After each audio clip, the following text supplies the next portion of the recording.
Kahulugan ng barley sa panaginip. Ang mga panaginip tungkol sa barley ay laganap para sa mga taong gustong kumain ng cereal na ito.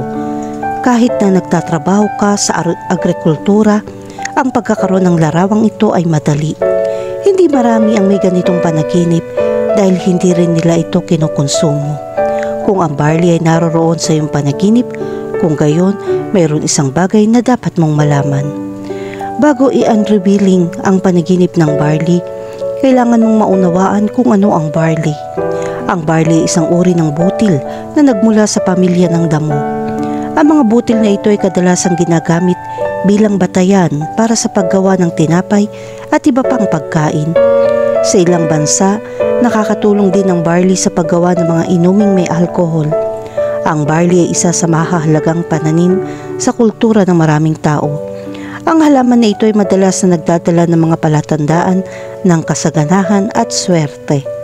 Sa pangkalahatan, ang mga panaginip tungkol sa barley ay karaniwan may mga natitirang interpretasyon. Ito ay kumakatawan sa pananalapi at swerte sa iyong buhay. Sa pangkalahatan, wala kang dapat ipag-alala.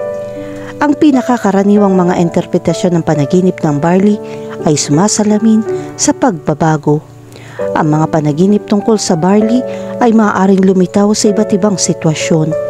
Ang ilang mga tao ay maaaring managinip na makita ang barley na tumutubo sa isang bukid, habang ang iba ay maaaring managinip ng pag-aani ng hinog na barley.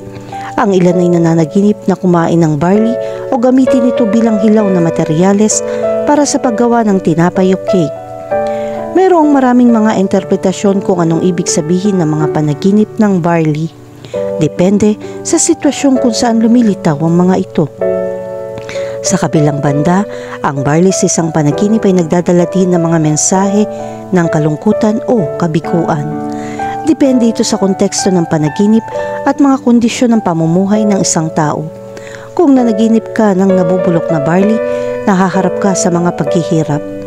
Gayunpaman, tulad ng lahat ng mga panaginip, dapat mong maunawaan na ang barley ay isang larawan lamang ng subconscious mind. Sa makatuwid, dapat mong isipin ito ng matipid. Ang iyong mga aksyon at desisyon ay makakatulong upang makamit ang mga layunin sa buhay. Kahulugan ng panaginip tungkol sa magtanim ng barley. Kapag nanaginip kang magtanim ng mga buto ng barley, ito ay nagdadala ng magandang mensahe. Sinasabi ng panaginip na ito na nagtatrabaho ka ng tama upang kumita ng pera. Bukod dyan, sinasabi ng panaginip na ito na haharapin mo ang mga pagbabago sa larangan ng trabaho o kahit na emosyonal na mga bagay. Dadalhin ka nito sa isang mas mahusay na direksyon kaysa dati. Bilang resulta, masisiyahan ka sa pinakamagandang yugto ng iyong buhay. Kahulugan ng panaginip tungkol sa barley at trigo. Kapag nanaginip ka makakita ng barley at trigo, ito ay kumakatawan sa katatagan ng pananalapi at good luck. Kung pareho ang naroroon sa iyong mga panaginip, hindi mo kailangan mag-alala tungkol sa anumang bagay sa pananalapi. Lahat ng magagandang bagay na darating mula sa trabaho hanggang sa iyong pamilya. Kahulugan ng panaginip tungkol sa mag-ani ng barley. Kung nag-aani ka ng barley, ang panaginip na ito ay sumisimbolo na ikaw ay nagtatrabaho ng gusto.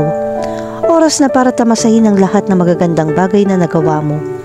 Bukod dyan, kailangan mong magkaroon ng magandang saloobin sa buhay. Wala kang dapat ipag-alala tungkol sa panaginip na ito dahil patuloy mong matatamasa ang swerte at kaligayahan. Kahulugan ng panaginip tungkol sa kumain ng barley. Kung kakain ka ng barley o ubusin ito sa iba't ibang paraan, ito ay sumisimbolo na kailangan mo ng pahinga. Makakatulong kung may bakasyon ka para sa iyong sarili.